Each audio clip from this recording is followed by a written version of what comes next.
বন্ধুরা, আজকে নতুন কয়েন নিয়ে আলোচনা করার আগে সকল দর্শক বন্ধুদের জানাই স্বাগত।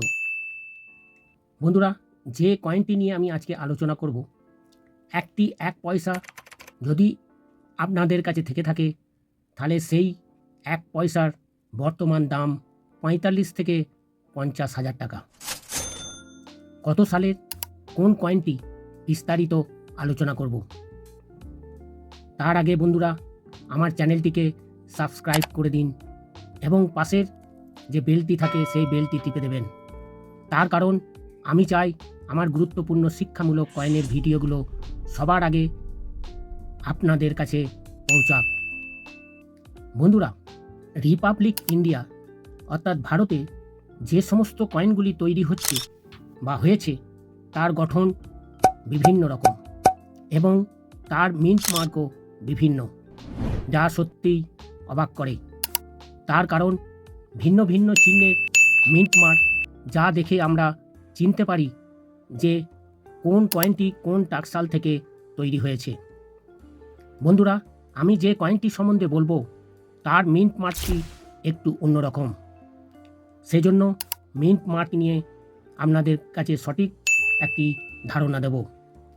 যেমন প্রথমে কলকাতা বোম্বাই টাকশাল ছিল, পরে নয়ডা টাকশাল শুরু হয়।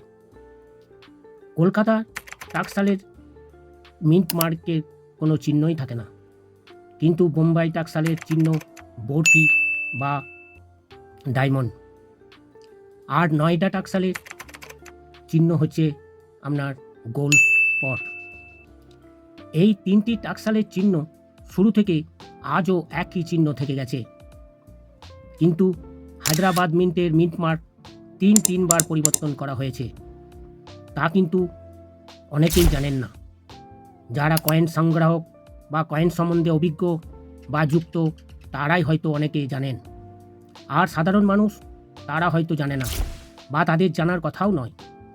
মিন্ট মার্ক কী সে সম্বন্ধেও সঠিক জ্ঞান নেই, তাই তারা কয়েন কেনা বেচার সময় প্রতিনিয়ত ঠকে যাচ্ছেন। আজও কত মানুষ ঠকছেন জানি না।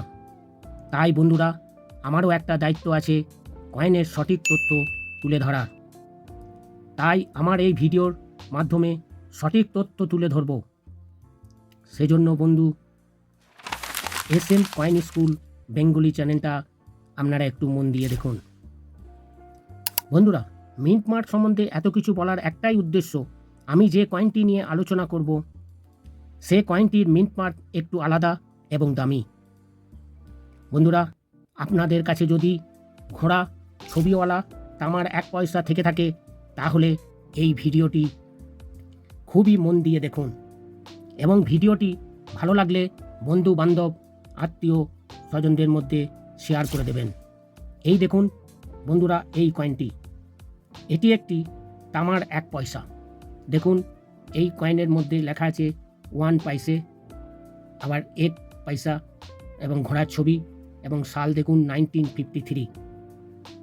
এই তামার কয়েনটি খুবই একটি সাধারণ কয়েন, কিন্তু বন্ধুরা এই সাধারণ কয়েনের মধ্যে কিছু অসাধারণও লুকিয়ে আছে, যেটি আমি আপনাদের সামনে তুলে ধরব। বন্ধুরা, ভিডিওটি মন দিয়ে দেখুন, তা না হলে মিন্ট মার্ক সম্বন্ধে জানতে পারবেন না। বন্ধুরা, 1953 থেকে 60 সাল পর্যন্ত হায়দ্রাবাদ মিন্টের চিহ্ন ছিল ডায়মন্ড, আর 1960 থেকে 1968 পর্যন্ত ডট ইন ডায়মন্ড। তারপর থেকে আজ পর্যন্ত হায়দ্রাবাদ মিন্টের মিন্ট মার্ক কি যে স্টার চিহ্ন দেখেন তা চলে আসছে। স্প্যালিড ডায়মন্ডটা কি? স্প্যালিড ডায়মন্ড হচ্ছে ডায়মন্ড চিহ্নটি, এই সালের নিচে একটি ডায়মন্ড চিহ্ন বা বরফি চিহ্ন থাকবে। সেই বরফি চিহ্নটি যদি মাঝে মাঝে কাটা থাকে, তাহলে সেটিই হবে স্প্যালিড ডায়মন্ড। আর এই সালের নিচে যদি ডায়মন্ড চিহ্ন থাকে এবং ডায়মন্ডের মাঝে যদি ডট থাকে, তাহলে সেটা ডট ইন ডায়মন্ড। আর বর্তমানে এখন আমরা যে স্টার চিহ্ন দেখছি সেটি হচ্ছে হায়দ্রাবাদ মিন্টের চিহ্ন। তাহলে বন্ধুরা, এই 1 পয়সা তামার কয়েন যদি 1953 সালের নিচে স্প্যালিড ডায়মন্ড হয়, তাহলে ওই কয়েনটির দাম বর্তমানে ফাইন কন্ডিশনে 5,000, ভেরিফাইনে 7,500, এক্সট্রা ফাইনে 15,000 এবং ইউএনসি কন্ডিশনে 45 থেকে 50,000 টাকা পর্যন্ত পেতে পারেন। তাহলে বুঝতেই পারলেন বন্ধুরা, এই 1 পয়সার তামার কয়েনের স্প্যালিড ডায়মন্ড মিন্ট মার্কটি দেখতে কেমন এবং দাম কত। বন্ধুরা, ভিডিওটি আর বেশি বড় করব না। যদি আপনাদের কাছে এই কয়েনটি থেকে থাকে তাহলে কমেন্টে জানাবেন। আজ এইটুকুই, দেখা হবে পরের আরেকটি নতুন কয়েনের ভিডিও নিয়ে। বন্ধু বান্ধব আত্মীয়দের মধ্যে শেয়ার করে দিন, লাইক করুন। নমস্কার।